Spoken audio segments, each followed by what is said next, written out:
오늘은 성공에 집착했기에 성공할 수 있었던 인물을 소개하려 합니다. 예전에 10배의 법칙이라는 책을 소개해드린 적이 있는데요. 그 책의 작가이자 기업가이자 세일즈 트레이닝 전문가인 그랜트 카돈입니다. 그가 쓴 집착의 법칙을 통해 집착과 성공의 상관관계를 알아보려 합니다. 카돈은 성공에 대한 집착으로 마약 중독자에서 8천억 자산가가 되었습니다. 평범한 저로서는 그게 어떻게 가능한지 도무지 이해가 되지 않았는데요. 책을 읽으며 이 정도 열정과 집착이라면 가능할 수도 있겠구나 하는 생각이 들었습니다. 카돈의 아버지는 성공한 사업가였지만 52살의 나이에 심장질환으로 돌아가시게 됩니다. 어머니는 48살에 5명의 자녀를 둔 미망인이 되었죠. 부유하게 살다 갑자기 돈을 아끼며 살아야 하는 상황이 펼쳐졌습니다. 어머니의 결핍 마인드셋이 생활 전반에 스며들었습니다. 카돈은 어머니처럼 걱정을 달고 살고 싶지 않았기에 16살에 맹세했다고 합니다. 어른이 되면 엄청나 부자가 될 거고 부자가 되면 많은 사람을 도울 거라고요. 어머니는 가진 것에 감사하지 못하는 아들을 낳으라며 몹시 화를 냈다고 합니다. 그는 말합니다. 물론 나는 가진 것에 감사해야 한다고 생각했다. 우리보다 더 적게 가진 사람들도 많으니까. 하지만 내 생각은 맞기도 했다. 어째서 누군가는 적은 돈으로 겨우겨우 살아가며 끊임없이 돈 걱정을 해야 한단 말인가. 어머니는 내 꿈과 목표를 단념시키려고 끊임없이 시도했다. 어머니의 논리를 이해해 보려고 노력해봤지만 납득할 수 없었다. 저자는 성공하고 싶었지만 무엇을 어떻게 할지 몰랐다고 합니다. 시간은 남아돌고 멘토는 없었기에 고등학교를 졸업할 무렵에는 마약에 취한 사람이 되어 있었죠. 간신히 대학을 졸업하고 자동차 판매점에서 세일즈맨으로 그럭저럭 일하던 그는 25살 생일을 맞아 어머니를 찾아갑니다. 신경안정제를 먹고 혀가 둔해진 탓에 어눌한 발음으로 말하는 모습을 본 어머니는 화를 내며 정신 차리고 제대로 살기 전에는 집에 오지 말라고 최후 통첩을 날립니다. 그때 그는 변해야 한다는 사실을 깨닫습니다. 그는 자진해서 재활치료시설에 들어갔고 한 달 후 치료센터 문을 나서면서 2번 다시는 마약에 손대지 않겠다고 스스로 맹세합니다. 집으로 돌아온 그는 종이 한 장을 가지고 식탁 앞에 앉습니다. 그리고 인생에서 이루고 싶은 일을 종이에 적어나가기 시작했습니다. 그 순간 그는 왜 마약이 자신에게 문제가 되었는지를 깨달았습니다. 마약에 집착했기 때문이 아니었습니다. 바로 어렸을 때부터 집착했던 목표, 바로 성공에 대한 집착을 포기했기 때문이었습니다. 그는 자동차 판매하는 일이 싫었지만 그 일에 모든 에너지를 쏟아부어 세일즈를 성공의 출발점으로 활용해야겠다고 결심합니다. 그는 세일즈와 자동차 산업에 관한 모든 걸 배우는 데 전념했고 남들보다 일찍 출근하고 늦게 퇴근하며 최선을 다합니다. 카돈은 말합니다. 6개월이 지났다. 나는 여전히 마약에 손을 대지 않았다. 마약을 끊고 삶을 다시 일으켜 세우고 성공을 이루겠다는 새로운 삶의 선언문과 집착이 효과를 발휘하고 있었다. 나는 자동차 판매점에서 판매왕이 되었다. 그 매장에서 몇 년 동안 일한 직원들의 실적을 능가했다. 주변 사람들은 내가 어떻게 그런 실적을 올렸는지 의아해하며 내 비결을 궁금하게 여겼다. 끔찍한 습관에 집착하는 대신 아이였을 때 가졌던 천진함과 에너지를 그대로 되살려 다시 성공에 집착한 것. 이것이 비결이었다. 나는 성공에 대한 집착을 거부하지 않고 온전히 받아들였다. 이런 시간이 쌓여 수년이 흘렀고 28살이 되었을 무렵 저자는 자동차 업계의 세일즈맨 중 상위 1% 안에 드는 세일즈 전문가가 되었다고 합니다. 그리고 그는 더욱 원대한 생각을 하기 시작합니다. 수백만 명을 대상으로 세일즈를 교육하고 책을 쓰고 프로그램을 개발하여 세일즈의 전설이 되겠다는 꿈을 꾸게 된 것이지요. 그의 꿈은 이루어졌습니다. 저자처럼 우리도 원하는 대상에 집착할 수 있습니다. 여기서 중요한 건 무언가를 왜 이루고 싶은지 이유를 알아야 그 일을 해내는데 온전히 집착할 수 있습니다. 목표를 달성하는 과정에서 수많은 장애물과 반대를 겪게 될 것이니까요. 저자는 목적이 무엇인지 알아내고 목적에 계속 연료를 공급하기 위해 스스로에게 질문을 던지라고 제안합니다.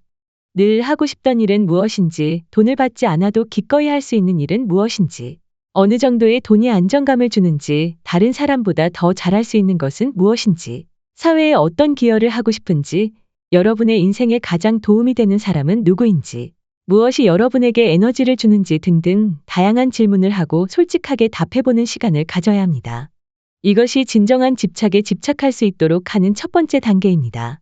관심 대상을 찾았다면 이제는 그것에게 먹이를 주어야 합니다. 의심이 자랄 틈 없이 목표가 강력해지도록 짐승에게 먹이를 주어야 합니다. 목표에서 초점을 돌리거나 눈을 떼는 순간 여러분의 마음은 세상의 온갖 소음에 휩싸여 길을 잃을지도 모릅니다. 짐승에게 먹이를 주는 가장 쉬운 방법은 배움입니다. 지금 하는 일을 더 잘하는 기술을 습득하고 탁월한 성공을 거둔 사람을 멘토로 삼고 그들의 책을 사서 읽어야 합니다. 돈도 중요합니다. 일상과 돈은 밀접한 관련이 있기 때문에 경제에 관한 공부를 소홀히 해서는 안 됩니다. 돈을 벌고 지키고 불리려면 성장에 대한 엄청난 전념과 몰입이 필요합니다. 주변에는 여러분의 무언가에 집착하는 여러분의 태도를 존중하고 이해하는 훌륭한 사람들을 곁에 두어야 합니다. 사람들은 여러분의 광적이고 집착하는 태도를 문제라고 말하며 의심을 부추깁니다. 그들은 여러분에게 좀 쉬면서 하라고, 적당히 하라고, 그러다 큰일 난다고, 일과 삶의 균형을 찾으라고 조언할 것입니다. 반대자는 항상 여러분 가까이에 있습니다. 왜냐하면 그들은 여러분을 사랑하고 여러분에게 많은 관심을 가진 사람이기 때문입니다. 저자는 말합니다. 일하지 않으면 나는 행복하지 않다. 그렇다고 내가 문제 있는 사람이 되는 건 아니다.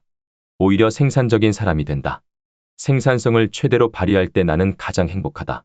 다른 사람이 뭐라고 하든 당신도 이렇게 될 수 있다.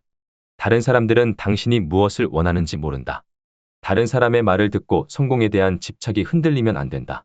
무엇보다 먼저 당신 스스로가 이런 비난자와 반대자가 되지 말아야 한다. 당신 내면에 있는 자기 회의를 없애버려야 한다. 원대한 목표에 초점을 맞추는 훈련을 통해 의심에 찬 내면의 목소리를 지워버려라. 여러분이 집착할 원대한 목표를 적고 나면 내면의 목소리는 속삭입니다. 그걸 할 시간이 있어? 무엇을 위해 하는 거야? 그 일을 하기에는 나이가 너무 많아. 내면의 비판자가 여러분을 깎아내리고 용기를 꺾습니다. 부정적인 사고를 지배하는 훈련을 계속해야 합니다. 사랑하는 가족들도 수시로 의심을 불어넣습니다. 이때 반대를 물리치는 최고의 방법은 반대자들이 여러분을 믿지 않을 수 없을 때까지 반복해서 계속 목표를 달성하는 것입니다. 여러분이 잘 되기 시작하면 비난자들이 나타나기 시작합니다. 반대자와 달리 비난자는 여러분이 성공하는 걸 원하지 않습니다. 그들은 창조하는 사람의 앞길을 막는 데 시간을 보냅니다. 그러므로 주변에 비난자가 없다면 여러분은 누구에게도 위협적인 존재가 아니라는 뜻이기도 합니다. 사람들이 공개적으로 여러분을 증오할 때 그들은 여러분의 이름과 브랜드를 홍보해 줍니다. 반대자는 여러분의 아이디어가 얼마나 허무맹랑한지 세상에 말하지 않습니다. 여러분을 염려하고 보호하려고 하기 때문입니다. 하지만 비난자는 여러분의 아이디어를 세상에 알리며 여러분이 얼마나 정신 나갔는지 말합니다. 비난자는 가장 열정적인 팬보다 더 열심히 여러분을 홍보하기 때문에 사실상 최고의 조력자라고 생각하면 됩니다. 그들과 싸울 필요가 없는 것이지요. 그랜트 카도는 자신의 이름과 브랜드를 알리기 위해 소셜미디어를 활용하기로 결심합니다. 그는 세상의 모든 세일즈 조직이 자신에 대해 알기 원했습니다. 그는 경쟁자들을 지배하고 그들에게 충격을 주고 싶었습니다. 저자는 말합니다. 나는 내 아이디어와 해법, 의견을 세상에 전하는 일에 집착했다. 그래서 내 콘텐츠를 전파할 수 있는 모든 통로를 찾아냈다. 만약 콘텐츠가 왕이라면 나는 콘텐츠 공장이 되어 세상과 소통할 수 있는 모든 수단을 활용했다. 48개월 동안 트위터에 7만 8천 개의 트윗을 올렸고 6개월 동안 9천 개의 동영상을 올렸다. 지나치게 많은가? 자신의 브랜드를 지배하려면 이 정도는 많은 게 아니다. 내가 너무 많은 게시물을 올려서 일부 사람들의 신경을 건드렸을까? 아마 그럴지도 모른다. 하지만 내게 정복할 영역을 준 건 경쟁자들이다. 정말 대단하죠?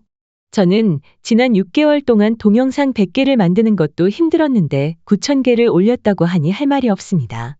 저 정도 집착이라면 성공할 수밖에 없겠구나 하는 마음이 절로 듭니다.